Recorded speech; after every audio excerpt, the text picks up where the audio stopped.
The year is 1927. The bar is behind the bookcase. The password is swordfish, and everyone in this video is named Lefty. Here are 8 idioms from the gangster era.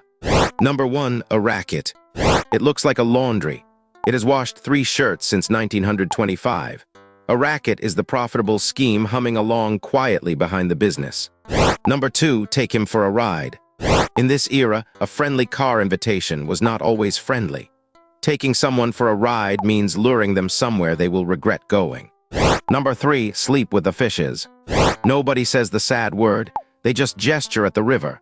Sleeping with the fishes means gone for good with an aquatic forwarding address. Number 4, a speakeasy. Knock twice, whisper the password, and speak easy, friend, the neighbors are listening. A speakeasy is the secret bar behind the innocent-looking door. Number 5, the big cheese. Every room has one chair that everyone else's chair points at. The big cheese is the boss of bosses. The cheese other cheeses report to.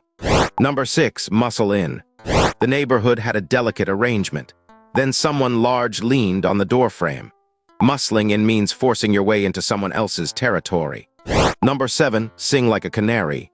Down at the station, one nervous fellow is performing his entire memoir, with names. Singing like a canary means confessing everything to the law melodically. Number 8, cement shoes. The fitting is quick, the shoes are heavy, the walk is short and ends at a pier. Cement shoes are a permanent trip to the river bottom, size irrelevant. And that is 8 idioms from the gangster era. This conversation never happened. Capus. Thanks so much for watching. If this helped you learn something new, please like and subscribe for a new idiom every single day.